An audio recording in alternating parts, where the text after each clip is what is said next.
नाज़रीन, कल इस्लामाबाद पुलिस और पाकिस्तान तहरीक-ए-इंसाफ एक बार फिर आमने सामने होगी, क्योंकि कल 22 अगस्त है और पाकिस्तान तहरीक-ए-इंसाफ ने 22 अगस्त को तरनौल चौक पे जलसा करने की इजाज़त ले रखी थी।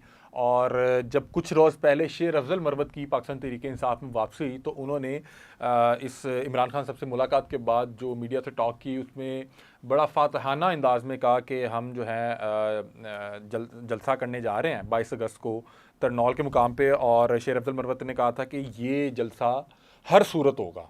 और हमने देखा कि शेर अफजल मरवत जो हैं वो बहुत सी जगह पहले भी पाकिस्तान तहरीक इंसाफ के लिए जलसा जुलूस कर चुके हैं, और ये कहा करते थे कि अगर मुझे लीड करने का मौका मिले या मैं लीड करूं तो मैं इस्लामाबाद के अंदर भी हर जगह जलसा करके दिखाऊंगा।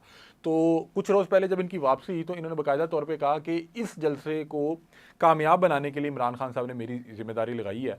और अब बाकायदा तौर पे कल जब जलसा होने जा रहा था, तो आज 21 अगस्त को इनका जो एनओसी था उसको कैंसिल कर दिया गया, सिक्योरिटी खदशात को बुनियाद बना के।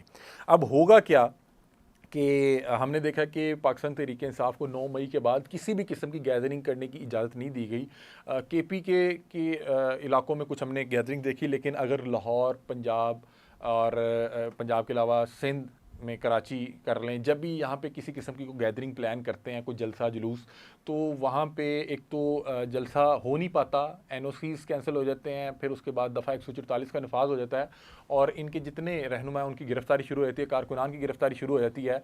और अभी तक केपीके के अलावा 9 मई के बाद से लेके अब तक कोई ख़ास जो है पाकिस्तान तहरीक इंसाफ अपनी जो गैदरिंग है नहीं कर सकी, ना कोई रैली, बीच में इलेक्शंस भी है तो उसमें भी इनको इजाज़त नहीं मिल सकी। वो एक और चीज़ है कि इस तमाम जो है हालात के बावजूद पाकिस्तान तहरीक इंसाफ जो है उनके पास उनका कोई निशान नहीं था, सिंबल नहीं था, जमात नहीं थी।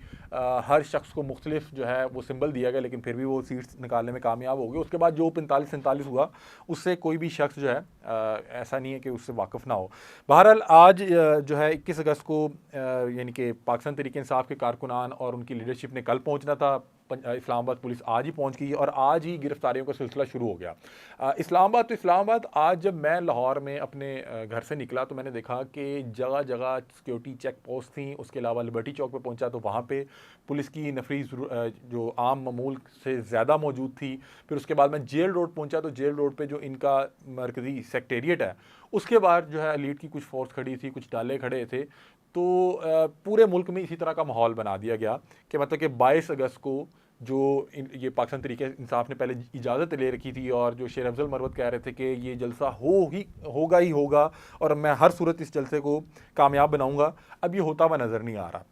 आज इनका एनओसी कैंसिल हो गया और सिक्योरिटी खदशात को बुनियाद बनाया गया, और कहा गया कि चंद रोज़ पहले भी कुछ प्रोटेस्टर जो हैं वो रेड जोन में दाखिल हो गए। ये कल की बात है कि जब कुछ मजहबी जमात के प्रोटेस्टर जो थे वो रेड जोन में दाखिल हो गए, और उन्होंने कहा कि इस खदशात की बुनियाद पे जलसा जो है उसकी इजाज़त नहीं दी जा सकती। अब यहाँ पे एक चीज़ जो सोचने वाली बात है वो ये है कि जमात इस्लामी कितने दिन जाके इस्लामाबाद बैठी रही, उससे पहले भी मजहबी सियासी जमात जो है वो भी जाके वहाँ पे एहतजाज करती रही। दीगर भी सियासी जमातों को हर तरह की पॉलिटिकल गैदरिंग करने की इजाज़त है, तो पाकिस्तान तहरीक इंसाफ की गैदरिंग से क्या मसला है? मतलब कि या तो आप बताएं कि भाई ये कोई इल्लीगल काम कर रहे हैं या इनको ये बैन है तो उन्हें पता हो, आप उसको बैन भी नहीं कर पा रहे। और एक तरफ उन्हें अदालत से इजाज़त मिलती है, एन जलसे से एक आध दिन पहले जो है एनओसी कैंसिल होता है, दफ़ा 144 लग जाती है, पुलिस पकड़ दकड़ शुरू कर देती है। अब बहरहाल अली अमीन गंडापुर और जो पाकिस्तान तहरीक इंसाफ की सीनियर क़यादत है, उन्होंने कहा कि डंके की चोट पे जलसा करेंगे, एनओसी कैंसिल होता है तो फिर हो जाए। और दूसरी तरफ जो है इस्लामाबाद और हदूद में जो है दफ़ा 144 का नफाज कर दिया गया है।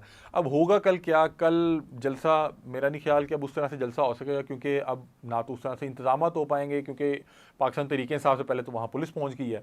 अब कल ये निकलेंगे लोग, गिरफ्तारियाँ होंगी और डंडा शंडा चलेगा, मारपीट होगी, लोगों को उठा के ले जाएंगे, सीनियर क़यादत की गिरफ्तारी होगी, जो कारकुनान आएंगे, उनकी गिरफ्तारी होगी, लेकिन ये एक एक्टिविटी होगी, लेकिन इसमें मेरा ख्याल है जलसागाह में कोई ख़ास जो है वो माहौल नहीं बन सकेगा।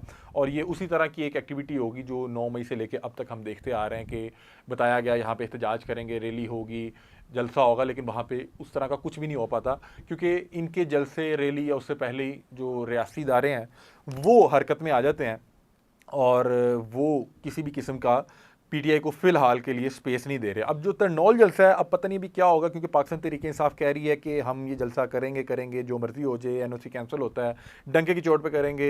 रियासती इदारे जो हैं वो कह रहे हैं कि इजाज़त नहीं है, सिक्योरिटी के खदशात हैं, पिछली बार भी प्रोटेस्टर जो हैं वो रेड जोन में दाखिल हो गए थे। इन्हीं हालात में कुछ रोज़ पहले तमाम सियासी जमातें और मजहबी जमातें जो है इस्लामाबाद में धरना कर रही थी, लेकिन पाकिस्तान तहरीक इंसाफ का मामला आपको पता है कि इनके लिए हालात कुछ ज़्यादा ख़राब है। दूसरी तरफ कुछ लोग कहते हैं जी डील होगी, ये कौन सी डील होगी है कि जिसमें जलसा तक करने की इजाज़त नहीं है। और दूसरा, इमरान खान साहब ने जब आज कुछ सहाफ़ियों से गुफ्तगू की और उन्होंने जनरल फैज़ पे कहा कि इनका ओपन ट्रायल होना चाहिए, तो दूसरी जानिब से बड़ा एक सख्त रद्द-ए-अमल आया कि सिक्योरिटी ज़राए ने कहा कि ये कौन होते हैं इस तरह की बात करने वाले, ये तो हमारा आपस का मामला है, ये तो इदारे का अपना मामला है, वो जिस तरह से मर्ज़ी करें। तो जो ये तमाम तर हालात चल रहे हैं उनको देखते हुए मेरा नहीं ख्याल कि किसी भी किस्म की पाकिस्तान तहरीक इंसाफ को अभी किसी भी किस्म की डील या ढील की को ऑफ़र भी हुई है या पस पर्दा कोई चीज़ें चल भी रही हों, क्योंकि ये तमाम तर जो चीज़ें हो रही हैं ये इंडिकेट ये कर रही हैं कि अभी तक दूरियां बहुत ज़्यादा हैं। और आपने देखा कि उसके बाद अता तारड़ साहब ने भी एक प्रेस कॉन्फ्रेंस की जिसमें वो इमरान खान साहब को लताड़ रहे थे और बता रहे थे कि ये फ़ौज के अंदरूनी मामला पे क्यों बात कर रहे हैं। और जो दूसरी तरफ से रद्द-ए-अमल आया, उन्होंने कहा कि जब इमरान खान साहब का अपना केस होगा वो देख लीजिएगा, या उसको उस पर इनसे पूछेंगे कि आपका ओपन ट्रायल करना है या नहीं करना। जो दूसरे लोगों के मामलात हैं उनमें ये बहरहाल किसी किस्म की राय ना दें। बहरहाल तहरीक इंसाफ की जो मुश्किलात का एक दौर चल रहा है वो अभी तक बरकरार है और किसी किस्म की कोई भी पेश रफ्त नहीं हो सकी डील या ढील की जानिब। दूसरी जानिब एक और एक्सट्रीम है, वो ये कहती है कि इमरान खान साहब ख़त्मशुद हो गए। अगर ये ख़त्मशुद हो गए तो करने दो उनको जलसे, आपका जलसे से क्या जाता है। बल्कि आप इस तरह की चीज़ों से ज़्यादा अपना खौफ, अपना वो हुकूमत का जो एक पीटीआई को लेके खौफ है वो आया होता है कि यार ये लोग डरे हुए हैं पाकिस्तान तरीके हिसाब से कि पता नहीं ये लोग क्या कर देंगे। भाई करने दें जलसा, क्या हो जाएगा, ये केपीके भी तो करते हैं, क्या हो जाता है वहाँ पे। तो आप निकालने दें इनकी आवाम को। आपने लोगों को इतना डरा दिया, मैं तो ये सोच रहा हूँ कि आप अब देखें तो सही कि लोग आते या नहीं आते। आपने लोगों को घरों से उठा लिया, सीनियर क़यादत को उठा लिया, जिसका दिल करता है उसको जहाँ पे दिल करता है लम्या पा के आप कुटना शुरू कर देते हैं। आपने 14 अगस्त पे लोगों को नहीं छोड़ा। 14 अगस्त में लिबर्टी चौक समेत पूरे पाकिस्तान में यही मामला हुए, जो पाकिस्तान तहरीक इंसाफ का झंडा लेके आता था उसको आप जो है लम्या पा लेते थे। और ये कब तक चलेगा। मैं ये तमाम तर जो स्टेक होल्डर्स हैं, अगर कोई मेरी बात सुन रहा हो तो उनसे दरख्वास्त ये करूँगा कि खुदा का वास्ता है कोई ये सोच ले कि 10 साल बाद इन तमाम मामला को किस तरह से लिखा जाएगा।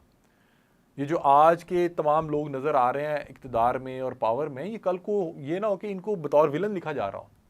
आप पिछले मामला देख लें कि आप जिस भी तरह किसी भी सियासी जमात को ख़त्म करने की या उसकी पावर को तोड़ने की कोशिश करते हैं तो उसके बाद में मामला क्या होते हैं। आज भी भुट्टो का नाम लिया जाता है, आज भी भुट्टो को एक विजनरी लीडर के तौर पे देखा जाता है। बाकी जो जिन लोगों ने भुट्टो के ख़िलाफ़ ये पूरी चीज़ें की या जो लोग इन्वॉल्व थे वो कहाँ हैं आज। तो इसी तरह ये सोचे कि 10 साल बाद क्या होगा जब इलेक्शन 2024 को 2034 में या 2040 में लिखा जा रहा होगा, तो कौन विलन होंगे, कौन हीरोज़ होंगे। और बहरहाल पाकिस्तान मुस्लिम लीग नून जो है वो, उन्हें पता है कि ये जो इस वक्त वो इक़्तिदार में है ये उनका मैंडेट नहीं था, तो वो लोग डरे भी हुए हैं, वो सहमे भी हुए हैं, वो ना पाकिस्तान तरीके इंसाफ को, बल्कि उनकी तो मेरा ख्याल है औकात ही कोई नहीं है। ये मामला तो और तरफ से ख़राब है, वहाँ से इजाज़त नहीं मिल पा रही कि पाकिस्तान तरीके इंसाफ को जलसा जुलूस करे। वहाँ से जिस दिन मामला ठीक हो गए तो ये तमाम चीज़ें खुद ब खुद ठीक हो जाएंगी। सब 100 दफ़ा 144 का नफाज जो है ख़त्म हो जाएगा, खुद ही जलसे होने लग जाएंगे, रैली की इजाज़त मिलने लग जाएगी और हर तरफ से रिलीफ मिलने लग जाएगा। बहरहाल अभी दो तरह की एक्सट्रीम बैठी हुई हैं। पॉलिटिकल जो है पोलराइजेशन तो बहुत ज़्यादा है, लेकिन जो एक्सट्रीम है वो दो हैं। एक लोग कहते हैं जी हो गया, खान साहब की डील होगी, खान साहब जो है मामला ठीक हो गए, खान साहब के मामला ठीक हो गए। दूसरे लोग हैं वो कहते हैं इमरान खान साहब जो है ख़त्म हो गए तो उनकी एक कही गई बात इतनी सुर्खियाँ बनेगी। बहरहाल ये अभी तक की अपडेट्स हैं, मामलात हैं। कल भी जो इस्लामाबाद पुलिस है और पाकिस्तान तहरीक इंसाफ के कारकुनान जो है उनके दरमियान एक झड़प देखने को मिलेगी, कारकुनान की गिरफ्तारियाँ होगी और बहरहाल ये जलसा भी मेरा नहीं ख्याल के मुकम्मल जो एक प्रॉपर जलसा होता है उसकी सूरत इख्तियार कर पाएगा। ये अपडेट्स थी, अपनी राय से हमें आगाह कीजिएगा। तब तक के लिए अपने मेज़बान अली हमजा को दीजिए इजाज़त। अल्लाह हाफ़िज़।